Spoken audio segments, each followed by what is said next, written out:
একচত্বরিংশৎ প্রবাহ আলোচনাকাল জুন থেকে অক্টোবর 1962 খ্রিস্টাব্দ। ঠাকুর বলছেন, জানি কি না আর একবার আসতে হবে। একথা সোজা মানে কি দাঁড়ায় বল দেখি। যোগের মানে ধরতে হবে না, সাইকো অ্যানালিসিস করে বল। একথা সোজা মানে হচ্ছে যে তার অপূর্ণতার কথা তিনি বুঝেছিলেন। Purpose of the human life has not been fulfilled. তাই তিনি আর একবার আসতে চাইছেন। হ্যাঁ, বেশিতে তো ফুলফিলড হয় না, তাই না? একার হলে হবে না, এটা ঠাকুরও জানতেন। তিনি চেয়েও ছিলেন যে তার চারপাশে অন্তত যারা রয়েছে তাদের খুব, কিন্তু সব কি হলো, ওই ছিটে ফোটা অনুভূতি, পূর্ণ ধারণা হলো না, ইনজেক্টে দিলেন না। বলছেন না, গাড়েই বা বলি এই বা শোনে, এই অপূর্ণতা। আর একটা বড় অপূর্ণতা হচ্ছে জগতের সঙ্গে এক হওয়া তো হলো না। ঠাকুরের জীবনে দ্বৈতবোধ স্পষ্ট হয়ে রয়ে গেল জীবনের শেষ দিন পর্যন্ত। একেবারে অসুস্থ অবস্থায় শেষ সমাস তার ভগবানত্ব। তখন তিনি বলছেন পুজো উঠে গেল, নিজের ছবি রেখে বলছেন ঘরে ঘরে পূজা হবে। কিন্তু এটা তো জীবনের শেষ 6টা মাস, যখন তিনি নিদারুণ অসুস্থ, বাঁচবার আশা নেই।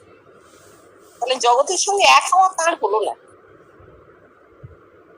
পূর্ণতা ওখানেই, যেখানে মানুষটা জানতে পারবে আমি এবং জগৎ এক।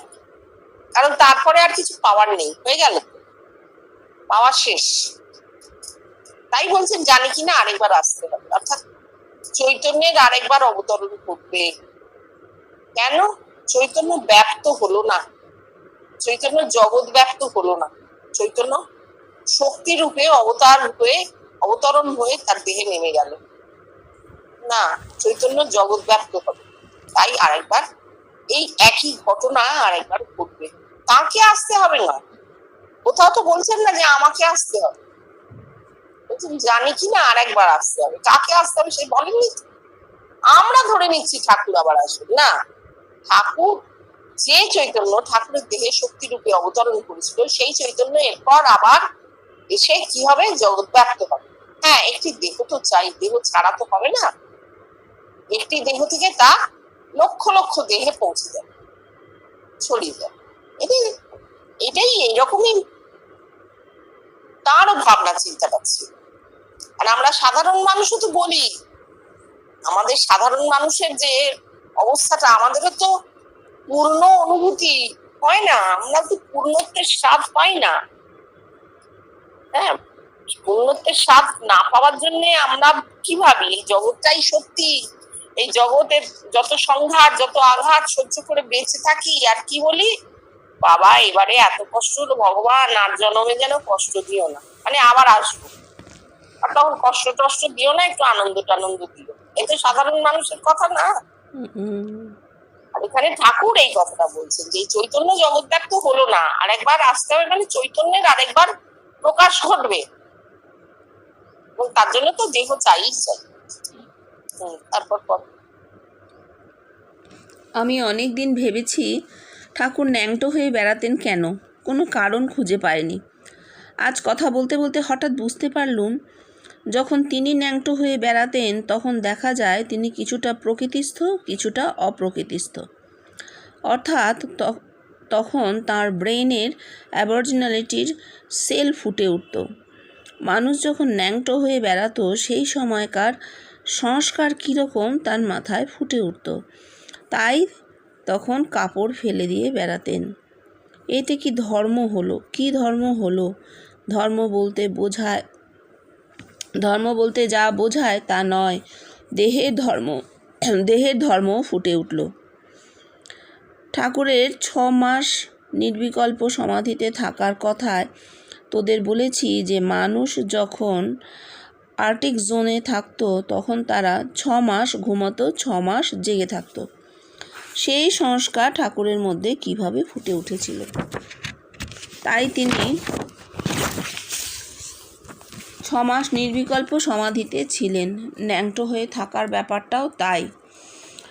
অ্যাবরিজিনাল সংস্কার কিভাবে তার মধ্যে ফুটে উঠত? এই পুরো কথাটার মধ্যে একটা পজিটিভ কথা হচ্ছে, ঠাকুরের মাথায় এই যে আদিম মানুষ, তাই তো, অ্যাবরিজিনাল ব্রেন, মানে আদিম মানুষের এই সংস্কারগুলো ফুটে উঠে কি করলো, গোলাপ ফুল ফুটে উঠবার পর তারপর তো সেটা ঝরে যায়, আমার অস্তিত্ব থাকে। এই ফুটে ওঠার মানে কি, এটা ঝরে গেল, আর মানুষের মাথায় এই সংস্কার থাকবে না, ঠাকুরের দেহে এটা প্রকাশে মিলিয়ে গেল। ও কি সুন্দর উনি ধরেছেন যে এই যে কাপড় খুলে বগলে নিয়ে ঘুরে বেড়াচ্ছেন, সত্যি তো কোনো সভ্য জগতের মানুষ সেটা করবে না, কারণ কাপড় পরতে আমরা বহুদিন শিখেছি। বলকল পরা, গাছের বলকল পরা বা পশুর চামড়া পরা, এ বহুকালের পুরনো। আমরা মনে করতে পারি না মানুষ কবে প্রথম এগুলো পড়তে শুরু করেছে। তুমি যদি 5,000-6,000 বছর আগের ইতিহাসও দেখো, ইজিপ্ট বলো, ইন্ডিয়া বলো, কি বলে সুমেরিয়ান সিভিলাইজেশন বলো, সব জায়গায় দেখবে মানুষের কিন্তু গায়ে কাপড় আছে। ওদের যে আঁকার ছোকাগুলো দেখতে পাবে সব গায়ে কাপড় আছে।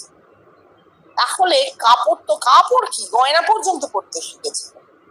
তাহলে সভ্যতার 6,000 বছর পেছনে গেলেও আমরা অ্যাবরিজিনাল ম্যান খুঁজে পাচ্ছি না।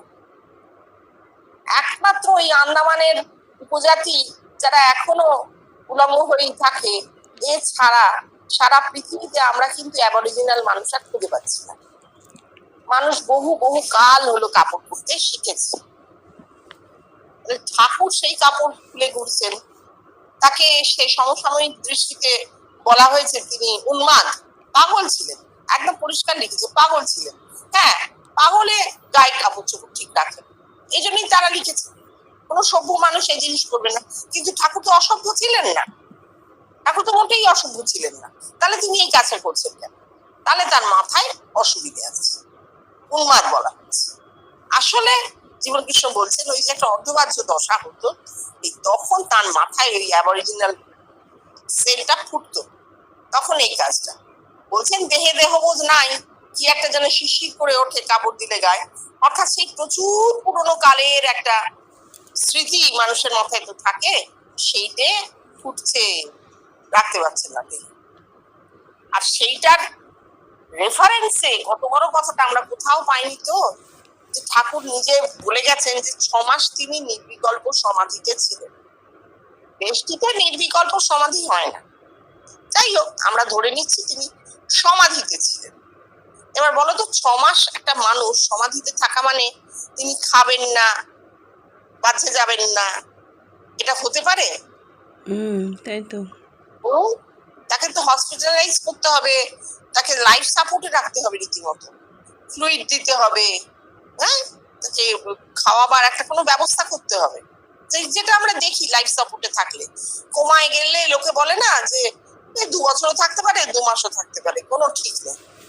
আমার মাই কোমায় ছিলেন 15 দিন আমার কাছে, স্যালাইন চলেছে, ডেক্সট্রোজ চলেছে, এবং সমস্ত ওষুধগুলো ওই ফ্লুইডের মাধ্যমে গেছে। তাহলে ঠাকুর কি করে 6 মাস নির্বিকল্প সমাধিতে ছিলেন? কিরকম সমাধি সেটা? যদিও জীবনকৃষ্ণ বলছেন এই 6 মাস মানুষ তখন ওই পশুরা তো সাপ ঘুমোয় না 6 মাস, 6 মাস ঘুমোতে যায়।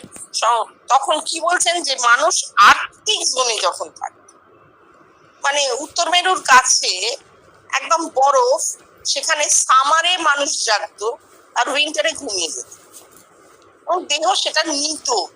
সে কবেকার কথা, লক্ষ বছর আগেকার কথা হয়তো। এখন তো সেভাবে কেউ বাঁচবেই না, আমাদের পুরো শরীরের সিস্টেমই চেঞ্জ হয়ে গেছে। আমাদের খাবারের সময় আছে, ঘুমোবার সময় আছে। একটা মানুষকে তুমি যদি 7 দিন ঘুমোতে না দাও, সে তার হ্যালুসিনেশন হবে। 15 দিন না দিলে সে উন্মাদ হয়ে যাবে। তাহলে মাথাগুলো এইরকম ভাবে তৈরি হয়েছে। সেখানে ঠাকুর নির্বিকল্প সমাধিতে 6 মাস ছিলেন, এই ঘটনাটা আমি বুঝিনি, আমি সত্যি বুঝিনি এটা কি জিনিস। অবিশ্বাসী বললে কিছু করার নেই, হ্যাঁ আমি অবিশ্বাসী, আমি এই ঘটনাটা বুঝতে পারিনি। 6 মাসে নির্বিকল্প সমাধির মানে কি? তিনি কি মাঝে মাঝে উঠতেন, মাঝে মাঝে জেগে উঠতেন, খাবার খেতেন, তারপর আবার সমাধিতে ঢুকে যেতেন? তাহলে এ তো খুব সচেতন কাজ হলো, তাই না? দেহবোধ ফিরছে, উঠছি, খাচ্ছি, আবার ডুবে যাচ্ছে সমাধি। তো অত্যন্ত সচেতন কাজ। এটা নিয়ে আমার একটু সংশয় আছে, এটাকে আমি ঠিক গ্রহণ করতে পারি না, সেই জন্য বললাম।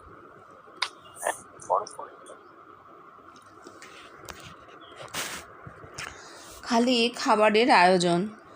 ঠাকুর যাচ্ছেন ভক্তদের বাড়ি, খাবারের আয়োজন সঙ্গে করে নিয়ে যাচ্ছেন। বুঝলি না, রামবাবুর বাগানে যাচ্ছেন, সুরেশবাবুর বাগানে যাচ্ছেন, কি হচ্ছে? খাবারের আয়োজন সঙ্গে যাচ্ছে না। কেশববাবু দক্ষিণেশ্বরে এসেছেন ঠাকুরের কাছে, জিজ্ঞাসা করছেন আজও কি মুড়ি নারকোল? কেন? দক্ষিণেশ্বরে ঠাকুরের কাছে এসে খাবারের কথা মনে পড়ে কেন? আচার্য কি করছেন? তাদের মন থেকে সেই প্রবৃত্তি মুছে দিতে পারেননি। এই যে ভিটে তোরা আসিস, এখানে এসে কি খাবারের কথা তোদের মনে পড়ে? এখানে এসে কি খাবারের কথা তোদের মনে পড়ে? কখনো তো সে কথা ওঠেনি বাবা। খাবারের জায়গা জগতে কি আর নেই রে? হ্যাঁ, কেশববাবু এসে বলতেন বটে, এবং সত্যি তাদের খাওয়ানো হতো রীতিমতো পাত পেড়ে মুড়ি নারকোল, ফলমূল, তারপর লুচি, মিষ্টি সবই খাওয়ানো হতো। এই যে ব্রাহ্ম ভক্তদেরকে বসিয়ে ঠাকুর খাওয়াতেন, একটা কি ব্যাপার জানো, এর মধ্যে শ্রীকৃষ্ণ যা বলছেন সেটা আমি পরে ব্যাখ্যায় আসছি। ঠাকুর কেন খাওয়াতেন?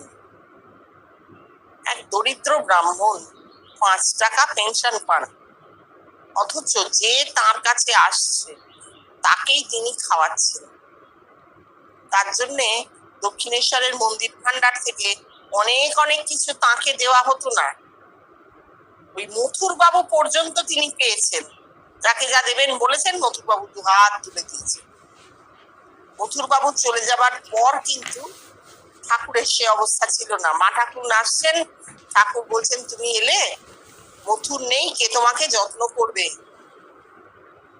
সেই দরিদ্র ব্রাহ্মণ, তার কাছেও যারা যাচ্ছে তাদেরকে তিনি কিছু না কিছু খাওয়াবার ব্যবস্থা রাখছেন।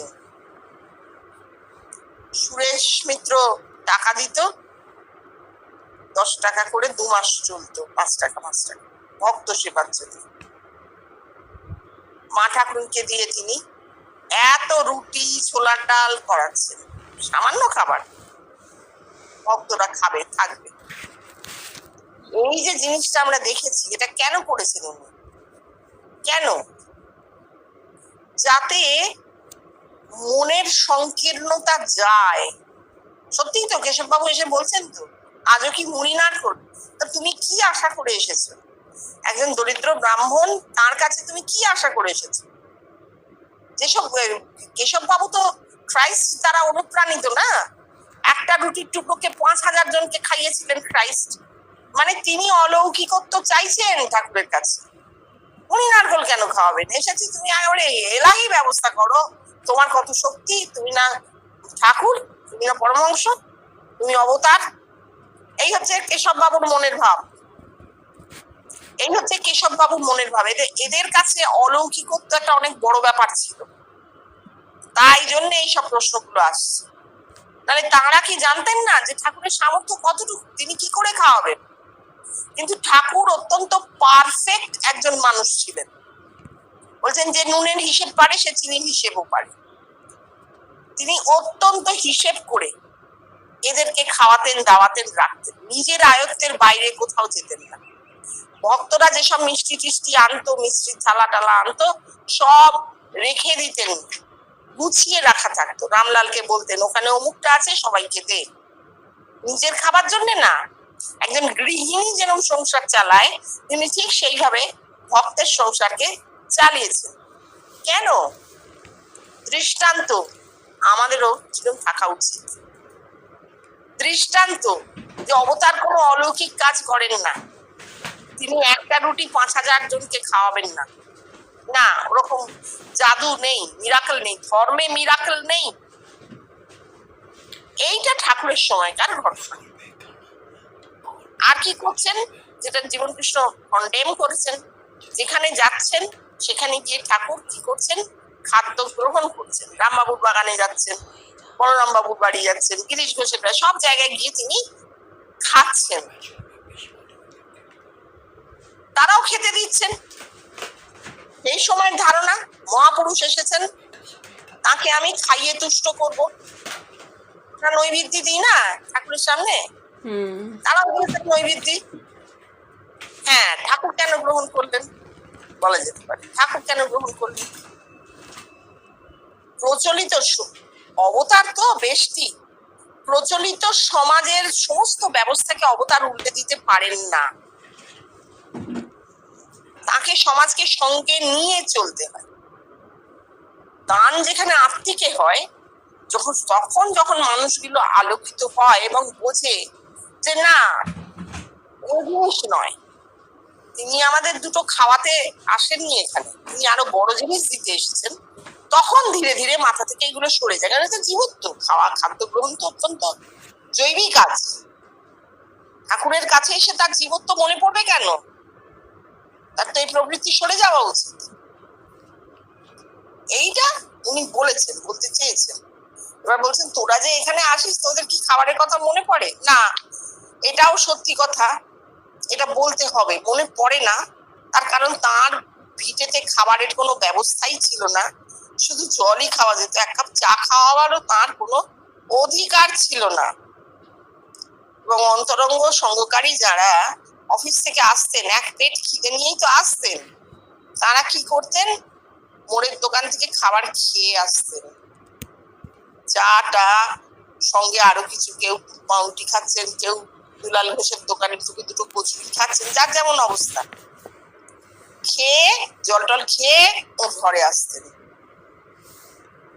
এও কিন্তু সত্যি কথা, কারণ তার ওই ঠাকুরের মতন ব্যবস্থা ছিল না, উনি যে খাওয়াবেন সে ব্যবস্থা তার ছিল না।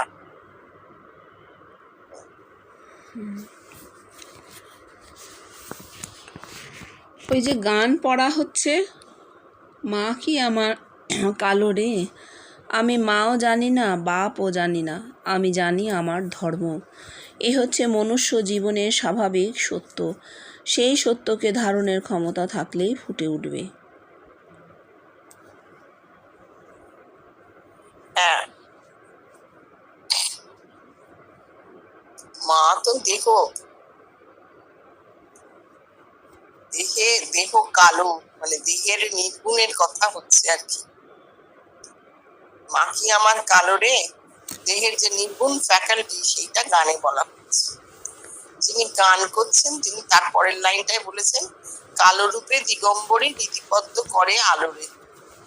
বৃষ্টি বেষ্টি, কারণ নির্গুণ বেষ্টিতে প্রকাশ পায় না, নির্গুণের প্রকাশ বিশ্বব্যাপীতে।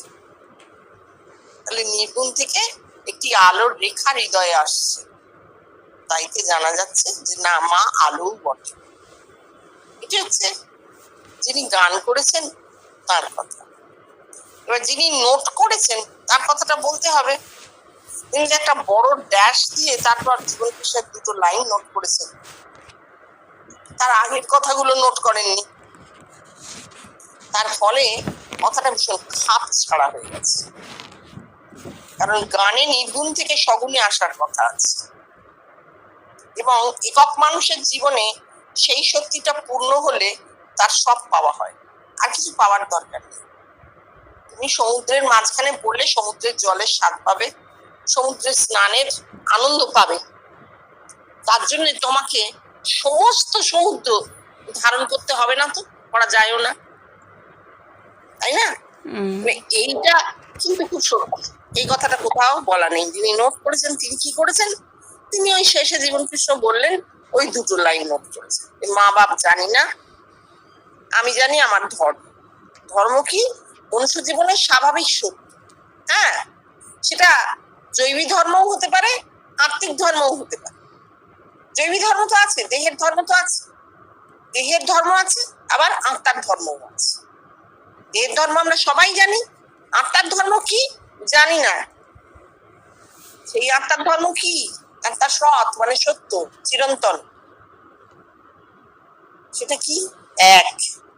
সকলেই সেই এককে ধারণ করে রয়েছে, এইটা জানাটা ধর্ম। এইটা শুধু কথা শুনে তো আর জানে না, বইয়ের কথায় তো কি হবে, আমরা বই পড়লাম, হ্যাঁ পড়লাম, এককে যে এক তোমায় ধারণ করে রেখেছেন সেই এক আমাকেও ধারণ করে রেখেছেন, ঠিক শুনে নিলাম। কিন্তু এ তো সেই পাঁজি টিপলে এক ফোঁটাও পড়ে না সেইরকম বস্তু হয়ে গেল না। পাঁজিতে লেখা আছে কিন্তু টিপলে এক ফোঁটাও জল পড়ে না।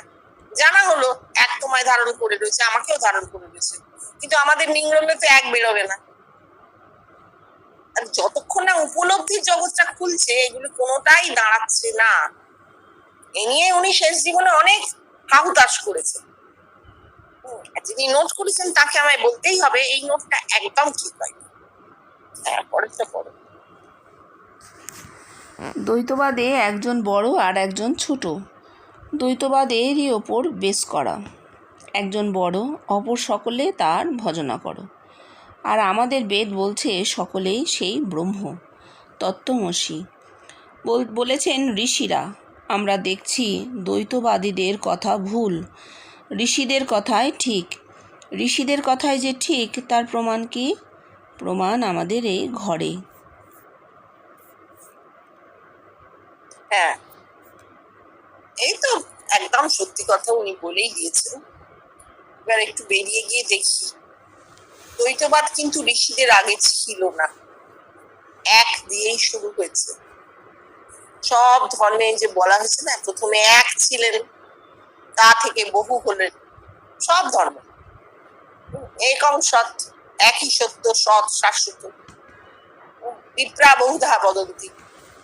বিপ্রা মানে যারা জেনেছেন, যারা এককে জেনেছেন, তারা তাকে বহু রূপে ব্যক্ত করেন। কিভাবে? কারণ এই বিপ্রদের এক একটা দেহ আলাদা, সেই দেহে সেই একের প্রকাশ যেভাবে যেভাবে হয়েছে তারা সেইগুলো বলেন, তাই জন্য বহুধা। কিন্তু একই সত্য, একই সত্য। এই বহু সেই একের কথাই বলে, বহু রূপে বহু ভাবে। এটা একদম পুরনো কথা, তখন দ্বৈতবাদ ছিল না। দ্বৈতবাদের উৎপত্তি কোথায় তাহলে? মানুষের দ্বৈতবাদের একটা উৎপত্তির জায়গা থাকতে হবে তো। সত্যি তো, আগেকার ঋষি মুনি যারা ছিলেন তারও আগে বিভিন্ন জায়গায় যে ধর্ম পালন হয়েছে, অগ্নি পূজা হয়েছে, পারসিকরা করতেন। আমরা দেখছি তারা একেরই সাধনা, আহুর মাজদা একেরই সাধনা। সব জায়গায় আহোম ব্রহ্মকে বলা হচ্ছে, রা ইজিপ্টে বলা হচ্ছে। তাহলে দ্বৈতবাদটা এলো কোত্থেকে? দ্বৈতবাদ এলো রাজতন্ত্রের হাত ধরে। রাজার সৃষ্টি হলো ভূস্বামী, যিনি একটি বিশাল ভূখণ্ডকে অধিকার করলেন এবং সেখানে যারা বাস করে সেই সমস্ত মানুষ তার সাবঅর্ডিনেট হয়ে গেল, তার অধীনে চলে গেল। একা তিনিই স্বাধীন আর প্রজারা সব তার অধীন। রাজার কথাই শেষ কথা। ক্ষমতা, ক্ষমতার একদম পিরামিডের ওপরে রাজা বসে, আর নিচে সব প্রজারা, স্তরে স্তরে সজ্জিত প্রজারা, যারা রাজার অধীন। রাজার কথাই আইন, রাজাই বিচার করেন, তার কথাই আইন। এইখানে একজন অত্যন্ত সাধারণ প্রজা নিজের জীবন বাঁচাতে, নিজের জীবিকা বাঁচাতে কি করবে? রাজাকে ভজনা করবে, রাজাকে তুষ্ট করবে। রোজ রাজার দরবারে গিয়ে আপনি মহান, আপনি ঈশ্বর, আপনি ভগবান, বাবু আপনিই ভগবান, আপনি আমাদের খেতে দেন, করতে দেন। রাজা হাত তুলবে, আশ্বাস জানিয়ে দিল, বেরিয়ে চলে এলো। এই ক্ষমতা বৃদ্ধি হতে হতে একদিন রাজা বলে বসলো, আমি ঈশ্বর। কোথায় ঈশ্বর? কোথায়? আমি সেই ঈশ্বর, আমাকেই ঈশ্বর প্রেরণ করেছেন তোমাদের দেখাশোনার জন্য। রাজা মহান। এই দ্বৈতবাদের উৎপত্তি। কোন ভগবান কোথার থেকেও নেমে এসে দেখা দিয়ে বলেননি ওরে আমাকে ভক্তি কর। এইবার রাজা থেকে সরে গিয়ে কাল্পনিক ভগবান এলো কি করে ওই জায়গাটায়? জায়গাটা তো ছিল রাজা আর প্রজার মধ্যে, ক্ষমতাবান এবং ক্ষমতাহীনদের মধ্যে। যখন রাজা প্রজা পালক থেকে প্রজা পীড়ক হয়ে উঠলেন, প্রচন্ড প্রজা পীড়ক, তুমি যা ফসল করেছ তার 1/6 তোমার থাকবে, 6 ভাগের 1 ভাগ তোমার, 5 ভাগ আমার, দিয়ে দাও। প্রজা খাবে কি? এই যে দিনে দিনে দিনে দিনে মানুষের মধ্যে মানুষকে অত্যাচারের এই অবস্থাটা বাড়তে লাগলো, রাজার ঐশ্বর্য বৃদ্ধি পাচ্ছে, তিনি সোনার পালঙ্কে শুয়ে আছেন আর তার প্রজারা না খেয়ে মরছে। এই অত্যাচারে মানুষ তো আদতে তো সে ব্রহ্ম, আদতে তো সে স্বাধীন, আদতে তো তার মাথাটা মুক্ত, সে এই পরাধীনতা বাধ্য হয়ে স্বীকার করেছে। এইবার তার মাথার মধ্যে এলো যে না, এই অবস্থা তো চলতে পারে না, এই রাজা তো আমাদের শেষ করে দিচ্ছে। তখন সে কাল্পনিক ভগবানের আশ্রয় নিল। এই যে রাজা বলেছে ঈশ্বর আমাকে পাঠিয়েছেন, তাহলে ডাইরেক্ট ঈশ্বরকেই ডাকি, রাজাকে কেন ডাকি? ঈশ্বর আমাদেরকে কৃপা করুন, তার কাছে প্রার্থনা জানাই, তিনি মঙ্গল করুন, তিনি এই অমঙ্গল কারক রাজাকে সরিয়ে দিন। তিনি যদি রাজাকে পাঠিয়ে থাকেন, তিনি ভালো রাজাকে পাঠাবেন। এই শুরু হলো কাল্পনিক ঈশ্বর ভজনা। বুঝতে পেরেছো? দ্বৈতবাদের উৎপত্তি এইভাবে। সারা পৃথিবীতে দ্বৈতবাদের উৎপত্তি রাজতন্ত্রের পর, তার আগে ছিল না দ্বৈতবাদ। রাজা জনক কতটুকু রাজ্য ছিল তার? এতটুকু। বিদেহ যদি বাইরেও থেকে থাকে, যদি জনক নামে কোনো রাজা বাইরেও থেকে থাকে, দক্ষিণ কোশল কতটুকু বিদেহ? এইটুকু। 2টো ডিস্ট্রিক্ট এক করলে যা হবে ওয়েস্ট বেঙ্গল, একে তো রাজত্ব বলা যায় না। তখন সম্রাট এলেন, একরাট এলেন, তখন থেকে এই অবস্থা। ইজিপ্টে অনেক আগে শুরু হয়েছিল, ভারতবর্ষেও হয়েছে নিশ্চয়ই, আমরা জানি, সেই ইতিহাস আমাদের কাছে।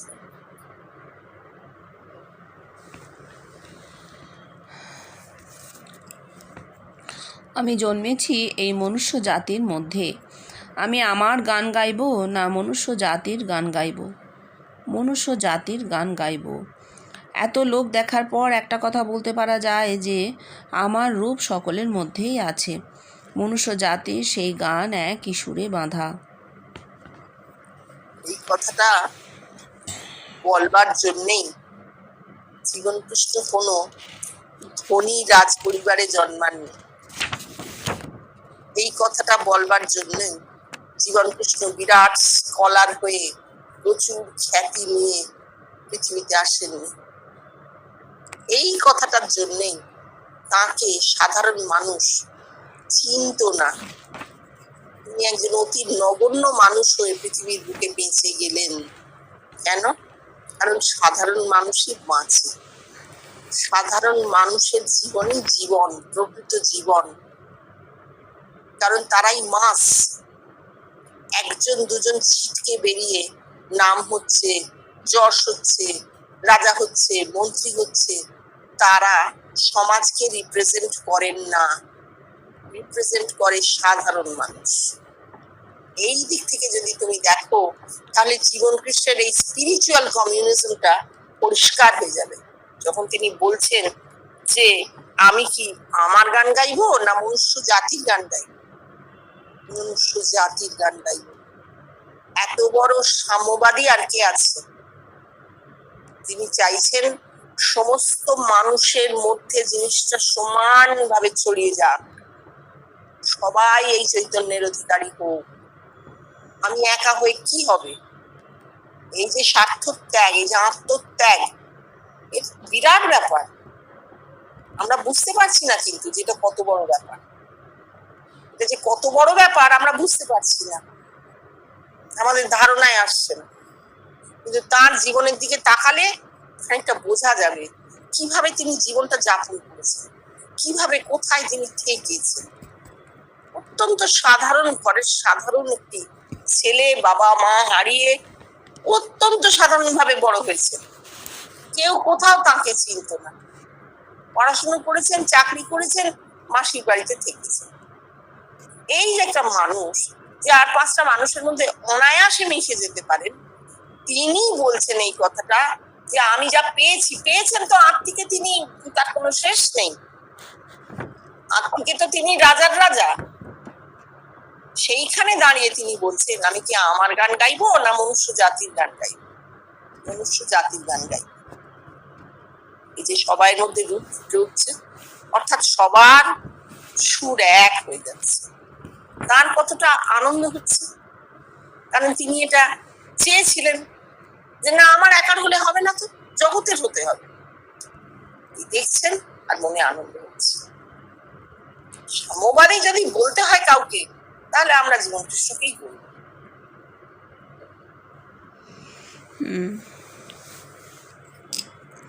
যদি কেউ প্রশ্ন করে, মশাই আপনি মেয়েদের কাছে আসতে দেন না কেন, আমি উত্তর দেব, মানুষ জানে না যোগ কাকে বলে। মূর্খ জগৎ জানুক যোগ কি, যোগ কাকে বলে। আর আমি তো তাদের কল্যাণ করছি। যে চার্জ করতে আসবে আমি তারও কল্যাণ করছি। আসলে আসতে দেওয়া না দেওয়াতে কিছু এসে যাচ্ছে না। তখন না হয় তার ঘরটি ছিল, তখন না হয় তার কাছে মানুষ আসতেন, তিনি মেলানি দিয়েছেন বেশ কিছু মানুষকে দীর্ঘদিন। তারপর তো সেটা ছেড়ে দিয়েছে, তো 62 সালের কথা হচ্ছে। তারপর তো তিনি বেরিয়ে যাবেন, তিনি তো চলে যাবেন এখান থেকে। এরপরেই পুরীর কথা আছে। এই শেষের দিকে উনি বলছেন কটা লোক আসতে পারে, জগতের সমস্ত লোক কি একটা ঘরে ঢুকতে পারে? পারে না তো। হ্যাঁ, আর সেটা নয় তার সময়ের কথা, তিনি বেঁচে জীবন্ত আমাদের সময় কি হবে, এখন কি হবে, কে যাবে তার ঘরে? তার ঘরটি কোথায়? কৃষ্ণের ঘরটি কোথায়? আমার মাথার মধ্যে, তো তোমার মাথার মধ্যে, প্রত্যেকটা মানুষের মাথায়। দিকে দিকে তার ঘর আছে, আমি সেই ঘরে খুঁজি খাই, তাই তো। ঘরে যাওয়ার কি মানে আমি বুঝতে পারলাম না এই জিনিসটা। এই যে যারা নোট করছেন তাদেরও কি মাথায় এগুলো একবারও স্ট্রাইক করেনি যে কটা মানুষ তার ঘরে যেতে পেরেছে? এই যে ভেদ যে কি ভয়ঙ্কর জিনিস, আজকে জগতের যে অবস্থা দেখে আমরা শিউরে উঠছি, কিন্তু এই ভেদ থেকেই। খালি ভেদ, শুধু ভেদ। কে যেতে পারেনি, দরকার নেই বলেই যায়নি, দরকার নেই বলেই যাওয়া হয়নি। দেহটা নিয়ে গিয়ে হবেটা কি? তিনি চৈতন্যের ক্রিয়া তো মাথায় হবে, আর সে তো আপনা থেকে হবে।